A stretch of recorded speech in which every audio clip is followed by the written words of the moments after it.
नमस्कार सभी साथियों को। राम राम साहब। बिल्कुल, कैसे हैं आप सब प्यारे साथियों। आपकी हिंदी साहित्य की जो श्रृंखला चल रही है उसमें एक अपन छोटा सा भाग पढ़ने वाले हैं। हिंदी साहित्य के बारे में अपन अम, हिंदी साहित्य की जो परिभाषाएं, प्रमुख प्रमुख परिभाषाएं हैं उनके बारे में पढ़ चुके हैं। वार्ता साहित्य अपन पढ़ चुके हैं। हिंदी साहित्य में योगदान देने वाले इतिहासकारों को अपन पढ़ रहे हैं। इसमें अपन आपने गार सदा तासी को पढ़ा है, शिव सिंह सेंगर को पढ़ा है ना। इसके बाद में आपने जॉर्ज अब्राहम ग्रियर्सन को पढ़ लिया है। अब अपन धीरे धीरे बढ़ते चल रहे हैं। आपके मिस्र बंधु है, मिस्र बंधुओं के बाद में अपन आचार्य रामचंद्र शुक्ल को भी पढ़ेंगे। इसके बाद में हजारी प्रसाद द्विवेदी, कई सारे कवि है, लेखक, इतिहासकार है, उनको अपन पढ़ते चलेंगे जिन्होंने इतिहास में योगदान दिया है। साथियों, हिंदी साहित्य के इतिहास में कुछ चीज़ें ऐसी होती है जो ऐसे कठिन सी महसूस होती है, लेकिन जैसे ही हमारा रिवीजन होता है 2 बार 3 बार, आपको जब मैं ये चालू करूँगा क्लास, तो आपको अब पढ़ा रहा हूँ फिर दोबारा पढ़ा दूंगा। इसके बाद में मैं आपको जब ऑब्जेक्टिव क्वेश्चन हल कराऊंगा एक तरफ से ही, तो ऑब्जेक्टिव क्वेश्चनों में आपको बिल्कुल बिल्कुल एक साथ में ये क्लियर हो जाएगा हिंदी साहित्य का इतिहास। तो बिना वक्त खराब किए हुए मैं आपको आज जो शुरुआत करेंगे, अपन मिस्र बंधुओं की बात करेंगे। और सबसे पहले आपके मिस्र बंधु है ना, ये अपन यहाँ से क्या क्या प्रश्न आपको पूछ सकते हैं, ये बात आपको बिल्कुल ध्यान रखनी है। मिस्र बंधु, तो देखिए ये आप पढ़ेंगे, आप मिस्र बंधु, मिस्र बंधु, मिस्र बंधु।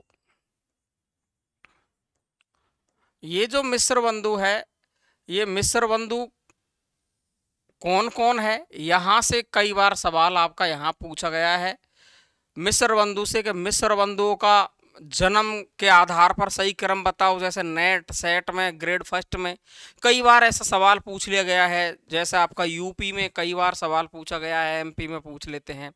तो आपको मैं ये जो इतिहास पढ़ा रहा हूँ, आर पार की लड़ाई है। कहीं पर भी किसी भी परीक्षा में जहाँ इतिहास आ रहा है, वहाँ आपको अच्छे तरीके से इतिहास को बिल्कुल इस तरीके से ही सवाल पूछे जाते हैं। नॉर्मली मैं इतना ज़्यादा अंदर गहराई पर अंदर नहीं घुस रहा हूँ, क्योंकि हमको पता है कि जब प्रश्न पेपर में जब आते हैं तो वो ऊपर से आते हैं और हम बहुत गहराई में घुस करके अपना वक्त खराब करते रहते हैं। तो मैंने यहाँ करीबन 15-20 पेपरों का एनालिसिस किया है और उसके बाद में मैंने आपको हिंदी साहित्य का इतिहास पढ़ाना शुरू किया है कि सवाल किस तरीके से आपको पूछे जा रहे हैं, हम कितना पढ़ेंगे, कितना हमें पढ़ना उचित है। तो देखिए मिस्र बंधु है, यहाँ से सवाल आता है कि मिस्र बंधु कौन कौन है। एक तो ये बात हमको पता होनी चाहिए। मिस्र बंधुओं का सही क्रम है वो आपको जन्म तिथि के आधार पर याद होना चाहिए, क्योंकि सवाल पूछा गया है ये भी। इसके बाद में इनका ग्रंथ है मिस्र बंधु विनोद। ये कब लिखा गया है, इसके 4 भाग है, 3 भाग एक साथ प्रकाशित हुए हैं, एक भाग इसका एक बार में प्रकाशित हुआ है। इसमें कवि कितने हैं, इसके बारे में अपन एक एक चीज की, एक एक प्रश्न को क्लियर करेंगे कि यहाँ से प्रश्न है केवल, बाकी का फालतू की अपन कोई चीज यहाँ पढ़ने वाले नहीं है। तो साथियों, सबसे पहले मैं बात करूँ आपसे मिस्र बंधु कौन कौन है। तो देखो मिस्र बंधु है ना, उसकी मैं आपको एक ट्रिक बता रहा हूँ, वो आपको ध्यान रखनी है। सबसे पहले आपको मैं ट्रिक से ही शुरू करूंगा। मैं आपको यहाँ लिख रहा हूँ, देखो ऐसे इसकी ट्रिक है ना, श्याम सुख गणेश, श्याम सुख और गणेश।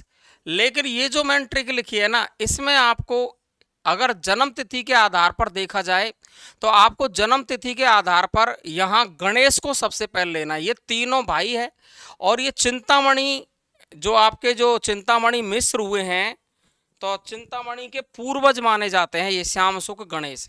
चिंतामणि मिश्र जो हुए हैं, आचार्य रामचंद्र शुक्ल ने उन्हें जो आपका रीतिकाल का जन्मदाता माना है या प्रवर्तक माना है। इधर केशव को डॉक्टर श्याम सुंदर दास ने रीतिकाल का प्रवर्तक माना है। तो चिंतामणि जो मिश्र है उसके पूर्वज कहलाते हैं ये। कौन कौन, श्याम सुख गणेश। सर पूरा नाम क्या है, तो देखो सबसे पहले आपको जो नाम याद रखना है साथियों, वो गलती नहीं करनी है। सबसे पहले गणेश याद रखना है। कौन याद रखना है आपको, गणेश।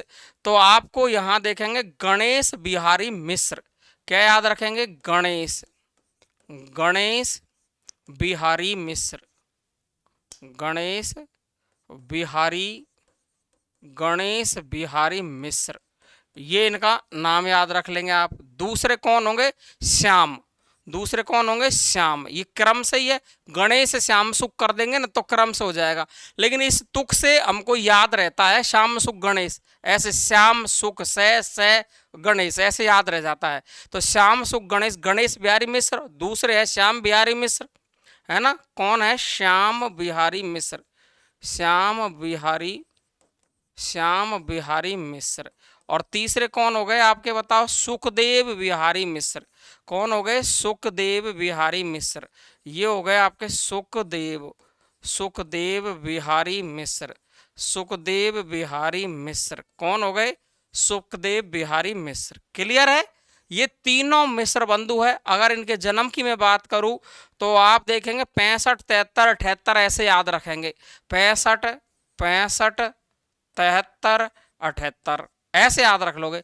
65, 73, 78 ये कब है तो 18, 18 आगे लगा दो। 1865 ईस्वी है ना, 1873 ईस्वी है और 1878 ईस्वी है इनका जन्म है। बाकी ऐसा कोई नहीं पूछता आपसे इनके जन्म के बारे में, केवल क्रम जरूर आपको पूछ लिया जाता है। वो क्रम क्या है इनका, तो क्रम आपको ध्यान रखना है। सबसे बड़े हैं गणेश बिहारी, दूसरे नंबर के भाई है श्याम बिहारी और सुखदेव बिहारी। और ये चिंतामणि मिश्र के पूर्वज माने जाते हैं। क्या माने जाते हैं, चिंतामणि मिश्र के पूर्वज। ये लिख दिया मैंने, चिंतामणि मिश्र, चिंतामणि मिश्र के पूर्वज, चिंतामणि मिश्र, है ना, चिंतामणि मिश्र के पूर्वज, कौन है, ये तीनों भाई। क्लियर है, कोई दिक्कत है तो देखिए ध्यान से। श्याम सुख गणेश याद रह जाएगा, ये मिश्र बंधु थे, तीनों भाई है। और यहां से इन्होंने एक रचना लिखी है, मिश्र बंधु विनोद। क्या लिखी है, मिश्र बंधु विनोद। इनकी रचना का नाम क्या है, मिश्र बंधु विनोद। तो ये मैंने रचना लिख दी। देखो यदि इनके ग्रंथ की मैं बात करूं, ग्रंथ तो इंपॉर्टेंट ग्रंथ है इनका मिश्र बंधु विनोद। और ये मिश्र बंधु विनोद, ये इनकी रचना का नाम है, मिश्र बंधु विनोद ये ग्रंथ है। और इसे आचार्य रामचंद्र शुक्ल ने बड़ा भारी व्रत संग्रह कहा है, या महान कवियों का क्या कहा है इसको, महान कवियों का व्रत संग्रह कहा है, ऐसा आचार्य रामचंद्र शुक्ल ने इसमें कहा है। तो आप देखेंगे मिश्र बंधु विनोद है, इसका प्रकाशन वर्ष क्या है, ये सवाल पूछेंगे इसमें से। ये सवाल कई बार पूछे गए हैं। तो ये 4 भागों में है। भाग कितने इसके, 4 भाग है। भाग कितने हैं, 4 भाग है। 4 भाग है इसके। कितने भाग है, 4 भाग। अभी बताने वाला हूं। बात करें मैं यहीं पर छोटे रूप में ही बता रहा हूं, इसकी भाषा कौन सी है, तो मोस्ट इंपॉर्टेंट है भाषा, ध्यान रखेंगे। इसकी जो ग्रंथ की भाषा है वह है हिंदी। देखो सभी अपन ने जॉर्ज अब्राहम ग्रियर्सन को पढ़ा, द मॉडर्न वर्नाक्यूलर, है ना, वाली जो रचना है वो अंग्रेजी भाषा में थी, है ना। फ्रेंच विद्वान पढ़ा अपने गारसद तासी, उनकी रचना फ्रेंच भाषा में थी। शिव सिंह सेंगर का शिव सिंह सरोज पढ़ा तो वो हिंदी भाषा में थी।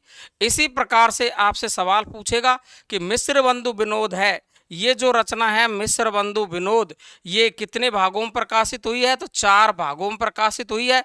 और भाषा इसकी कौन सी है, तो भाषा इसकी कौन सी है, हिंदी है। क्लियर है। अब देखो इसके 4 भाग कौन कौन से हैं, तो 4 भाग देखेंगे। देखो इसका भाग, देखो भाग फर्स्ट, भाग सेकंड और भाग थर्ड, ये 3 तो एक साथ याद रखने।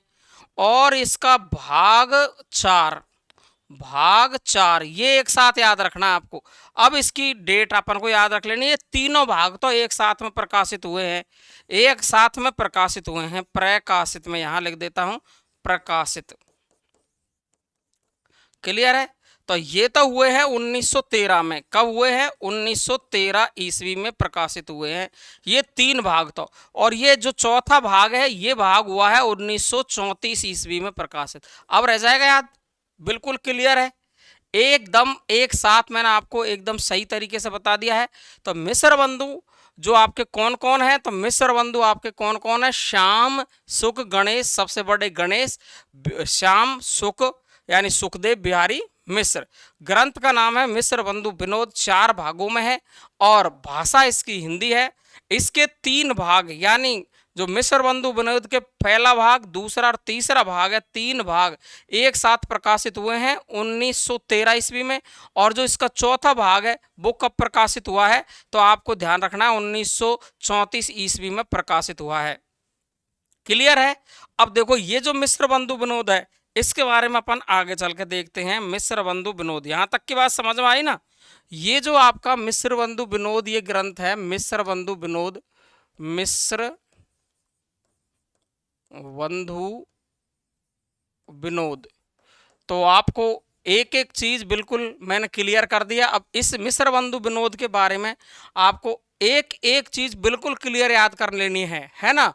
तो कितने भाग है इसके, 4 भाग है। भाषा कौन सी है, तो हिंदी है। और 3 भाग कब प्रकाशित हुए हैं, तो आपको पता है सीधा सीधा 1913 में। और चौथा भाग कब प्रकाशित हुआ तो 1934 में।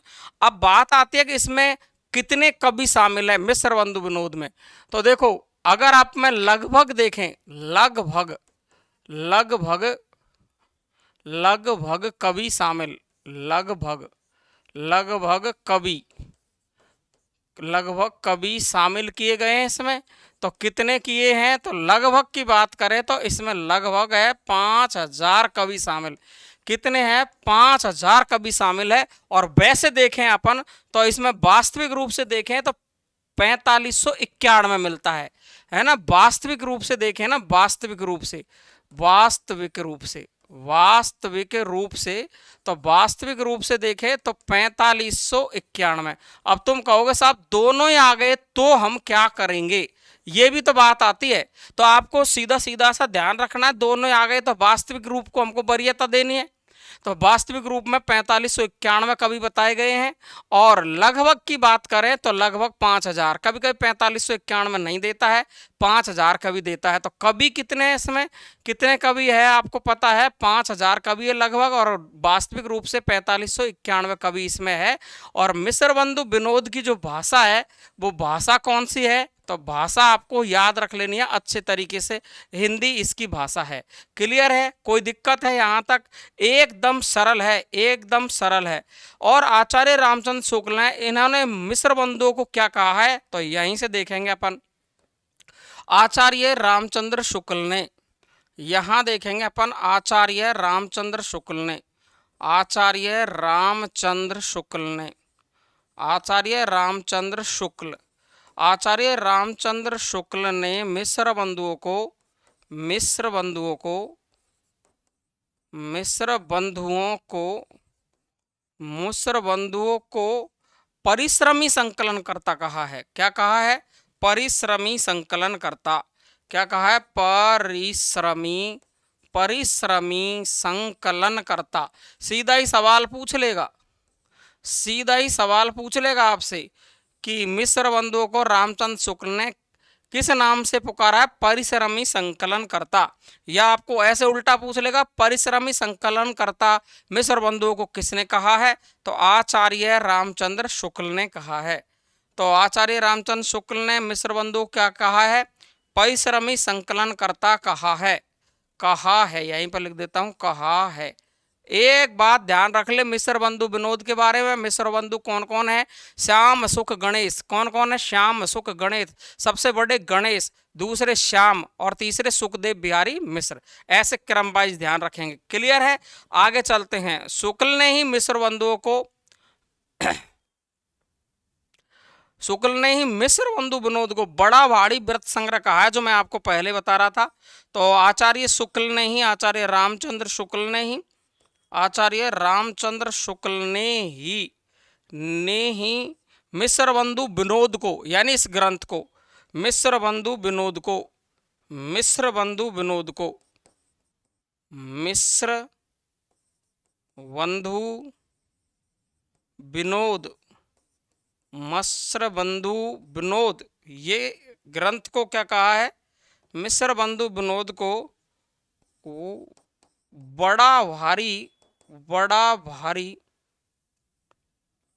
बड़ा भारी व्रत संग्रह कहा है, व्रत संग्रह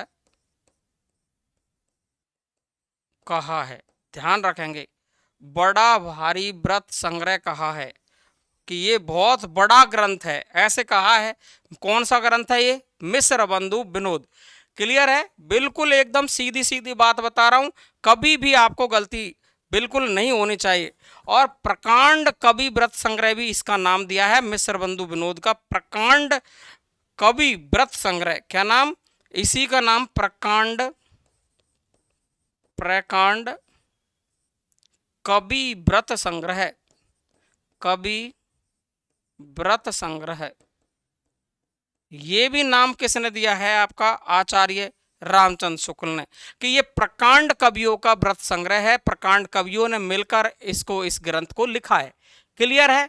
बड़ा भारी व्रत संग्रह भी कहा है और प्रकांड कवियों का व्रत संग्रह भी कहा। किसने? आचार्य रामचंद्र शुक्ल ने। और मिस्र बंधुओं को, तीनों भाइयों को परिश्रमी संकलनकर्ता कहा है। और मिस्र बंधु जो विनोद है आपका, ये देखे आप, इसमें लगभग 5000 कवि है। वास्तविक रूप से पूछे तो 4591 कवि है। भाषा इसकी हिंदी है।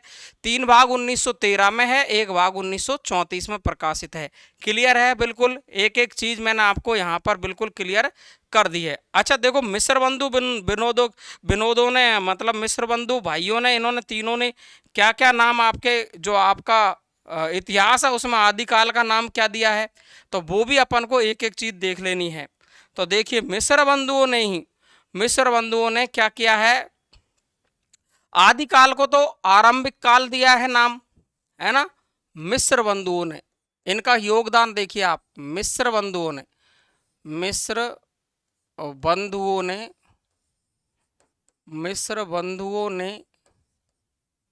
आदिकाल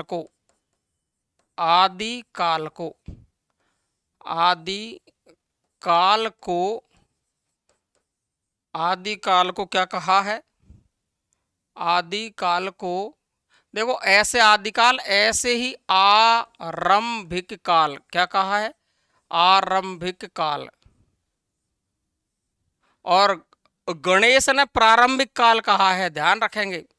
अपन वैज्ञानिक इतिहास पढ़ेंगे, डॉक्टर गणपति चंद्रगुप्त ने, है ना। तो गणपति का मतलब गणेश जी भगवान का प्रारंभ, है ना। और यहां देखेंगे आरंभ, ये देखेंगे, दोनों ध्यान रखेंगे। तो देखिए क्या करना है आपको, सीधा सीधा। मिस्र बंधुओं ने आदिकाल को क्या नाम दिया है? आरंभिक काल। क्या नाम दिया? आरंभिक काल नाम दिया है। एक बात है ना, दिया है। जबकि देखो, आधुनिक काल को क्या काल दिया है, क्या नाम दिया है? जबकि, यहीं पर लिख देता हूं मैं, जबकि आधुनिक काल को वर्तमान काल कहा है। जबकि आधुनिक काल को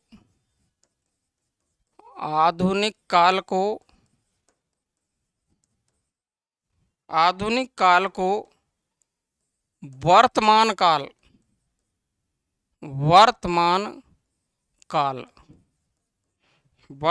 काल नाम दिया है। ये बात दोनों ध्यान रखेंगे, बहुत बार परीक्षाओं में सीधी सीधी पूछी जाती है कि हिंदी साहित्य का जो इतिहास है उसमें आदिकाल का नाम क्या दिया है? किसने? मिस्र बंधुओं ने किस नाम से पुकारा है? सवाल ऐसे पूछ लिया आपको, तो किस नाम से पुकारा? आरंभिक काल। लेकिन इसी के साथ में आप गणपति चंद्रगुप्त को पढ़ेंगे आगे चल के, हिंदी साहित्य का वैज्ञानिक इतिहास, है ना। तो वहां पर गणपति चंद्रगुप्त ने आदिकाल को प्रारंभिक काल नाम दिया। प्रारंभ तो कैसे याद रखेंगे? गणेश जी का पूजन करेंगे अपन, गणपति का, तो प्रारंभ कर देंगे, है ना। और यहां आदिकाल को ऐसे आदिकाल, ऐसे आरंभिक काल, ऐसे ध्यान रख लेंगे, गलती नहीं कर दें। बस ये 2 खास बात है। क्लियर है क्या? चले क्या? अब चलते हैं अपन आगे। आगे देखो, मिस्र बंधुओं ने एक ग्रंथ और लिखा है, प्रमुख ग्रंथ है इनका मिस्र बंधुओं का। तो मिस्र बंधुओं का एक और ग्रंथ है, मिस्र बंधुओं का प्रमुख ग्रंथ एक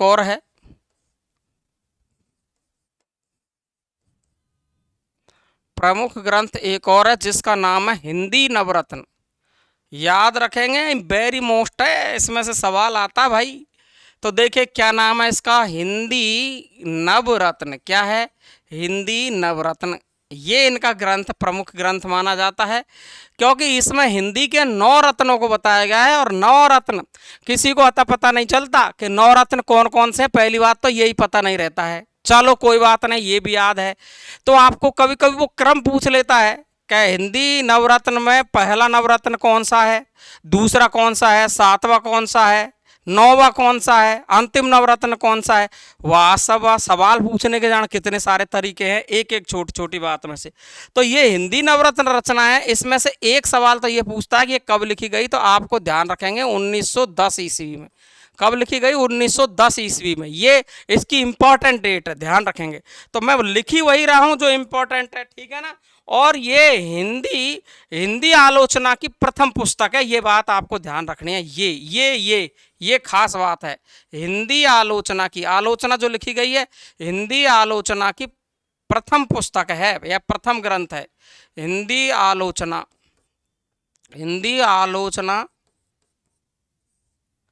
की प्रथम पुस्तक है। प्रथम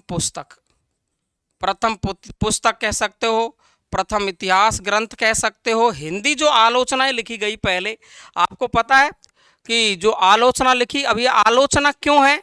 क्योंकि आपको पता है मिस्र बंधुओं ने विवाद छेड़ दिया था, एक देव बड़े या बिहारी बड़े हैं।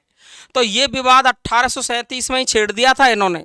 तो 1837 के बाद में ये हिंदी नवरत्न आया। इसमें भी देव बिहारी या आपके जो देव बड़े या बिहारी बड़े, यहाँ से भी 2 आलोचनाएं आपको मिलेगी, देव और बिहारी, बिहारी और देव। अब ये रचनाओं के बारे में भी सवाल पूछ लेता है, देव और बिहारी, बिहारी और देव। तो इसको भी याद करने की ट्रिक बताऊंगा आपको। ऐसी एक रचना आती, कविता के नए प्रतिमान और नई कविता के प्रतिमान, यहां से भी चक्कर पड़ता है बहुत तगड़ा वाला। तो आपको ऐसी ट्रिक बताऊंगा जो एक बार में 100% जब तक आप जियोगे ना, तब तक भूल ही नहीं सकते। मस्त, परीक्षा तक नहीं, आर पार के लिए याद। तो देखो ध्यान से, मिस्र बंधु विनोद के बाद में इनका प्रमुख ग्रंथ कौन सा है? हिंदी नवरत्न। कब प्रकाशित हुआ है? 1910 ईस्वी में। हिंदी आलोचना की क्या है? ये प्रथम पुस्तक है। कौन सी? हिंदी नवरत्न, हिंदी आलोचना की प्रथम पुस्तक है, जिसमें देव को ऊंचा स्थान दिया है। हिंदी आलोचना की प्रथम पुस्तक है जिसमें देखो, जिसमें देव को ऊंचा स्थान दिया है। ऊंचा यानी सबसे बड़ा, ऊंचा स्थान दिया है। तथा देखो, तथा खास बात है। तथा बिहारी को देखो, तथा बिहारी को ये मिस्र बंधु, ये कौन मिस्र बंधु, ये कौन है? मिस्र बंधु बिहारी, तथा बिहारी को, ये को लिखो, बिहारी को ये कौन? मिस्र बंधु। ये मिस्र बंधु कभी ही नहीं मानते। ये तो बड़ी बहुत गलती कर दी, नहीं मानते। बिहारी कवि तो है भाई, नहीं मानते। बात सवा गजब की बात लिख दी ना पूरी की पूरी। तो हिंदी नवरत्न जो इनका ग्रंथ है, ये खास बात ध्यान रखेंगे, 1910 ईस्वी में हिंदी आलोचना की प्रथम पुस्तक है। इसमें देव को ऊंचा स्थान दिया गया है और बिहारी को ये कौन? मिस्र बंधु कभी ही नहीं मानते हैं। यानी ये कहते हैं कि देव ही सब कुछ है, देव ही कवि है, देव सबसे बड़े कवि है और बिहारी तो कोई कवि ही नहीं है। क्लियर है? अब देखो, तो हिंदी नवरत्नों का अपन को देखना है क्रम। क्या देखना है? अच्छा, एक और क्रम बताने से पहले मैं आपको बता देता हूँ, हिंदी नवरत्न पुस्तक है ना, इसके 4 संस्करण आए हैं। हिंदी नवरत्न पुस्तक के 4 संस्करण आए हैं, ये बता देता हूँ मैं आपको पहले, फिर चलेंगे अपन। हिंदी नवरत्न पुस्तक के 4 संस्करण। हिंदी नवरत्न पुस्तक के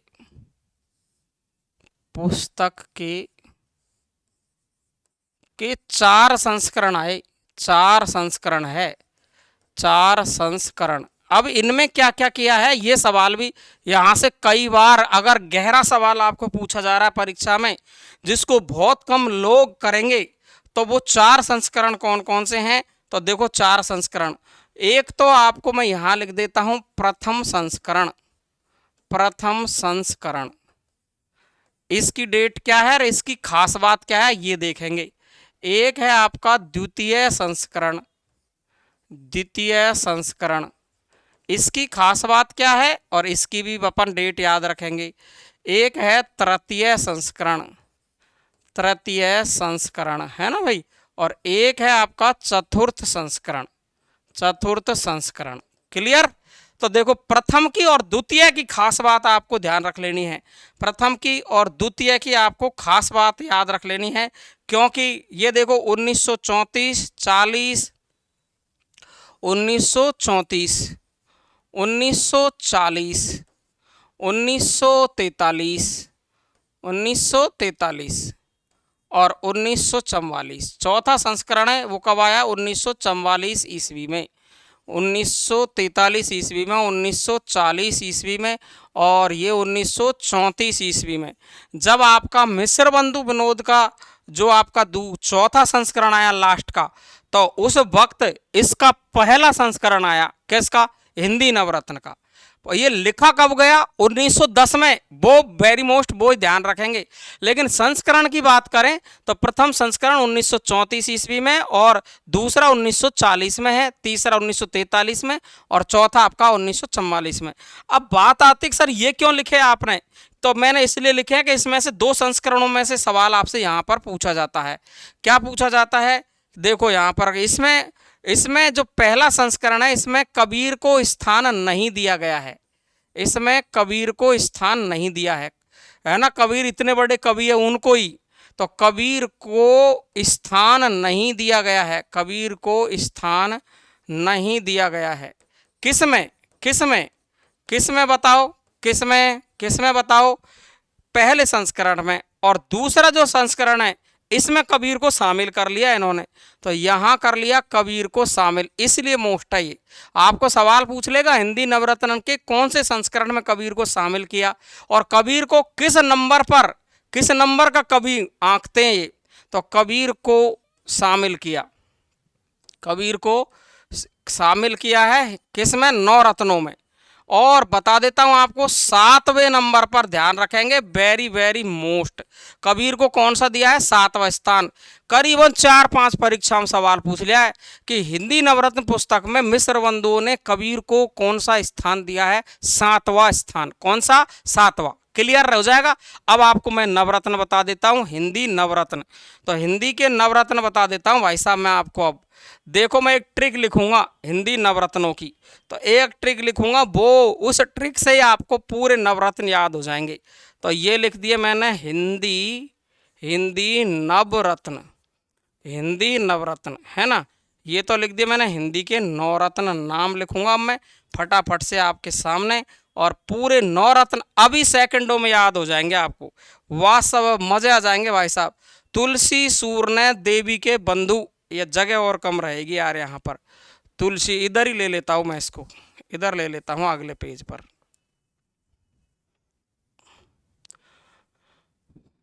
ये लिख दिया मैंने हिंदी नवरत्न। हिंदी नवरत्न, देखो हिंदी नवरत्न, इसमें ट्रिक लिख रहा हूं मैं। ये लिख दिया मैंने तुलसी। ट्रिक ऐसे याद करवाऊंगा, अभी याद करवा दूंगा। तुलसी सूर ने देवी के बंधु, तुलसी सूर ने देवी ऐसे लिखेंगे आप, है ना। देवी के बंधु, देवी के बंधु केशव कबीर को, केशव कबीर को, केशव कबीर को चंद्र दिलाया या चंद्रमा दिलाया। केशव कबीर को चंद्र दिलाया। वाह वाह, याद रख लोगे, केशव कबीर को चंद्र दिलाया। याद रह जाएगा क्या, कितना सरल है एकदम। केशव कबीर को क्या दिलाया, चंद्र दिलाया। तो देखो ध्यान से सुनेंगे अब। मैं आपको पहले तो ये ट्रिक लिख दी, मैं अब आपको इसमें तरीका बताता हूँ। इन्होंने हिंदी का जो पहला नवरत्न है वो कौन बताया है? तुलसीदास को। किसको बताया है? तुलसीदास को। तुलसीदास। दूसरा जो नवरत्न बताया है वो कौन है? तो वो है आपके सूरदास। कौन है? सूरदास। अच्छा देखो, तो तुलसी सूर ने दे, अब ये दे से कौन है बताओ? दे से कौन है? देव को सबसे ऊंचा स्थान दिया है इन्होंने। लेकिन जब नवरत्न पुस्तक आई है तब इन्होंने यहां पर देव को दे दिया है तीसरे स्थान पर। किसके स्थान पर? तीसरे स्थान पर देव। अच्छा, बी से बिहारी बाद में शामिल किया है इन्होंने जब विवाद चला है तो बी से कौन है आपके? कौन है बताओ? बिहारी नाम से ही पता चल रहा है आपको, बिहारी। कौन है? बिहारी। अच्छा, ये बंधु का मतलब क्या है? ये बंधु का मतलब है दो भाई। दो भाइयों में से कोई का भी नाम आ जाएगा। दो भाई। दो भाई कौन है? तो दोनों भाई है ये बंधु। बंधु में एक तो है आपके भूषण और एक मतीराम, है ना। तो दो भाई आपको ध्यान रखेंगे यहाँ पर कौन कौन है। एक तो भूषण है, भूषण है और एक मतीराम है। इन दोनों में से आपको एक ही नाम मिलेगा, यानी पहला, यानी पहला, यानी दूसरा, यानी तीसरा, यानी चौथा। अगर पांचवें नंबर की बात करूं ना मैं, तो पांचवें में से या तो भूषण मिलेगा आपको या मतीराम, दोनों में से एक नाम मिलेगा। क्लियर है? और दोनों ही एक साथ आ जाए तो पांचवें नंबर पर दोनों को बंधु का मतलब भाई है। और यहां से केशव से मतलब पता चल ही रहा होगा आपको, ये केशव, आचार्य केशव, केशव दास, आचार्य केशव दास को। ये कौन से नंबर पर है? छठे नंबर पर। और मैंने कहा कि कबीर को कौन सा स्थान दिया है इन्होंने, तो ये आ गए आपके कबीरदास जी। तो ये आ गए आपके कबीरदास, कबीरदास जी। इनको दिया है सातवां स्थान। अब ये चंद्र से दो चंद्र याद रखेंगे आप, एक तो चंद्र बरदाई है और एक है हरिश्चंद्र। तो इन दोनों में पहला नंबर चंद्र नाम लिख रहा है, तो आपको ध्यान रखना चंद्र से ही चंद्र शुरू करना है। चंद्र बरदाई, चंद्र बरदाई, पृथ्वीराज रासो, चंद्र बरदाई। तो चंद्र बरदाई को दिया है इन्होंने आठवां स्थान। और नौवां स्थान इस चंद्र से ही आपको ध्यान रखना है हरिश्चंद्र, राजा हरिश्चंद्र। ये लो, ये नौवें स्थान पर है। अब भी अगर आपको याद नहीं हो तो कोई जिम्मेदारी नहीं है राजाओं मेरी, तो मैंने तो मेरा पूरा दिमाग लगा दिया जितना भी। तो तुलसी और सूर ने, ऐसे याद रखेंगे, तुलसी और सूर ने देवी के बंधु, देवी के भाई, ऐसे याद रख लो, देवी के बंधु केशव कबीर को चंद्र दिलाया। तुलसी और सूर ने देवी के बंधु केशव कबीर को क्या दिलाया? चंद्र दिलाया। तो तुलसीदास सूरदास हो गए। तुलसी और सूर ने दे से देवी हो गया, बी से बिहारी हो गया, देव बिहारी हो गया। और बंधु से दो बंधु याद रख लेंगे, भूषण या मतीराम। केशव से केशवदास, कबीर से कबीरदास, चंद्र से पहले चंद्रवरदाई और नौवें स्थान पर हरिश्चंद्र को रखा है। अब भी याद नहीं होगा क्या? अब तो कर लोगे यार, इसमें कोई बात ही नहीं है ना। चलो, यहां रामचंद्र शुक्ल ने एक छोटी सी बात लिखी है कि रीतिकालीन कवियों का परिचायक वर्णन मैंने अधिकतर मिश्र बंधु विनोद से लिया है। ये कथन आपको ध्यान रखना है, पहले दो बार आ चुका है ये कथन। तो फिर से मैं आपको लिख देता हूं रामचंद्र शुक्ल कथन, ये याद हो जाएंगे कंप्लीट एकदम शानदार तरीके से। चलता हूं मैं अब। Very good. चलो तो चलो राजा, टाइम कितना हुआ है इसको पूरा करते हैं भाई, ये तो टाइम हो गया। मैं कितना जल्दी पढ़ाऊँ, है ना। तो देखो, यहाँ देखेंगे अपन, मोस्ट इम्पॉर्टेंट है ये कथन, इसलिए लिख रहा हूँ। रीतिकालीन, रीतिकालीन कवियों, रीतिकालीन अधिकतर कवियों, ऐसे लिखना है, रीतिकालीन अधिकतर, अधिकतर कवियों का परिचायक वर्णन, परिचायक वर्णन, वर्णन मैंने मिस्र बंधु विनोद से लिया है। मिस्र बंधु विनोद से लिया है। देखो कथन अलग अलग हो सकते सब जगह, लेकिन मिलेगा यही आपको, है ना। कथनों में थोड़ा बहुत अब शब्दों की, सॉरी कथन नहीं, शब्द आगे पीछे हो सकते हैं, ऐसा हो सकता है। बाकी कथन यही है कि रीतिकालीन अधिकतर कवियों का परिचायक वर्णन है, मैंने मिस्र बंधु विनोद से लिया है, से लिया है। तो ये किसने कहा है, ये सवाल आपको पूछा जा सकता है, और ये है आचार्य रामचंद्र शुक्ल का कथन। आचार्य रामचंद्र शुक्ल, वेरी मोस्ट, बिल्कुल ध्यान रखेंगे, याद रख लेंगे बिल्कुल। तो रीतिकालीन कवियों का जो अधिकतर परिचायक वर्णन है, मैंने कहाँ से लिया है, मिस्र बंधु विनोद से। तो ये आपका किसने कहा है, आचार्य रामचंद्र शुक्ल ने। देव बड़े या बिहारी, इस विवाद के जन्मदाता कौन है, मिस्र बंधु है। देव बड़े या बिहारी विवाद के जन्मदाता, देव बड़े या बिहारी बड़े, बिहारी बड़े इस विवाद के जन्मदाता, इस विवाद के जन्मदाता कौन है, तो मिस्र बंधु है। कौन है, मिस्र बंधु। और ये विवाद कब छिड़ गया था, 1837 में ही। मिस्र बंधु, मिस्र बंधु है, ये ध्यान रखेंगे, गलती नहीं करें, बहुत शानदार। इस पर कई रचनाएं लिखी गई, इस पर कई रचनाएं लिखी गई,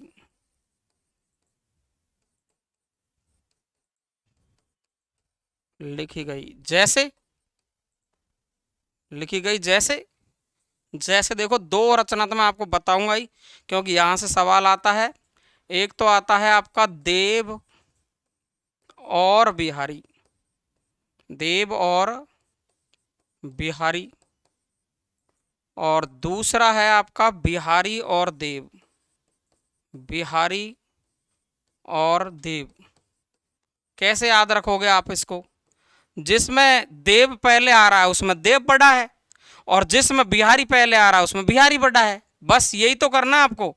तो ये किस किस ने लिखी है ये रचना आपका, एक तो है कृष्ण बिहारी मिश्र, लाला भगवान दीन, है ना। ये है आपके कृष्ण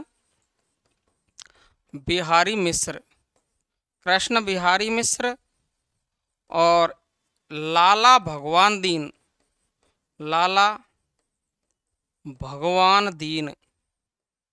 ये लो, तो कैसे याद रखोगे, मैं आपको ट्रिक बता रहा हूं।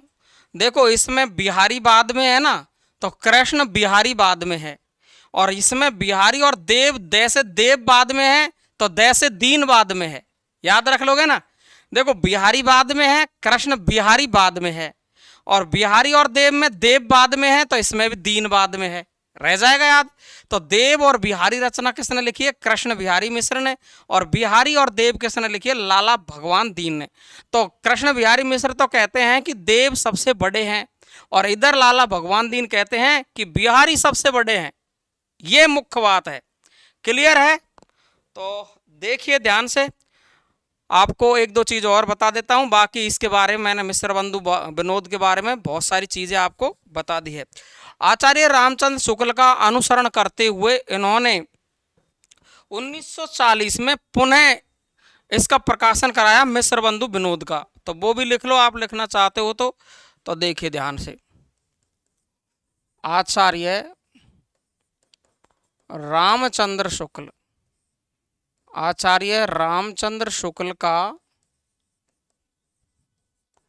अनुसरण करते हुए, अनुसरण करते हुए मिस्र बंधुओं ने, मिस्र बंधुओं ने, मिस्र बंधुओं ने मिस्र बंधु विनोद का, मिस्र बंधु विनोद का, विनोद का हिंदी साहित्य का इतिहास नाम से, हिंदी साहित्य का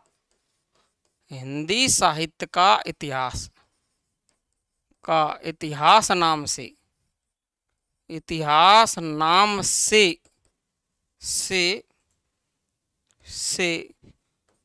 1940 ईस्वी में पुनः प्रकाशन करवाया।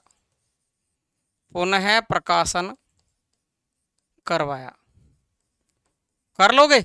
ओके, बहुत मस्त तरीके से अपन ने मिस्र बंधुओं को पढ़ा, कुछ नहीं छोड़ा। अच्छा, एक बात आती है कि इन्होंने जो आपका संपूर्ण साहित्य है उसको कितने काल खंडों में बांटा है, तो सवाल ये भी आता है बहुत ज्यादा बार। तो मिस्र बंधुओं ने संपूर्ण हिंदी साहित्य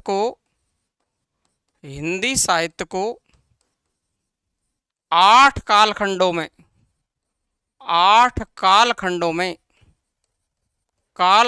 में बांटा है। अब अपन इसको जब काल विभाजन पढ़ेंगे तो 8 के 8 कालखंड आपको मैं अलग से बताऊंगा। 8 के 8 कालखंड में आपको क्या बता दूंगा, अलग से बता दूंगा, चिंता करने की आवश्यकता नहीं है। अच्छा, एक नोट लगा के लिखना, बहुत ही मोस्ट बात लिखाने जा रहा हूं मैं, वो लिखना नोट।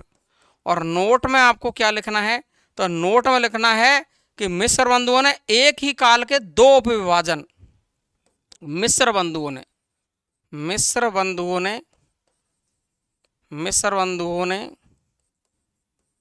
एक ही काल के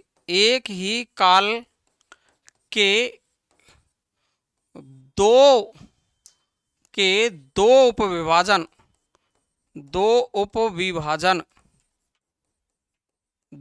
उपविभाजन की पद्धति को अपनाया।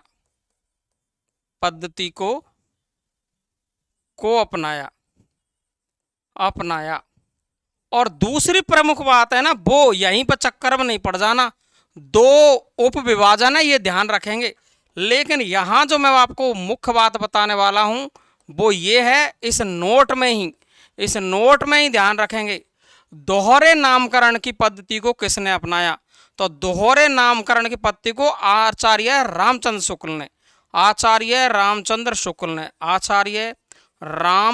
शुक्ल ने ये तो 2 उपविभाजन है और ये दोहरा नामकरण है। आचार्य रामचंद्र शुक्ल ने दोहरे नामकरण की पद्धति को अपनाया। दोहरे नामकरण की पद्धति को अपनाया। क्लियर है सबको? तो साथियों, अपने मिस्र बंधु पूर्ण रूप से अच्छे तरीके से पढ़े। मैंने यहाँ आपको मिस्र बंधुओं के बारे में कुछ नहीं छोड़ा।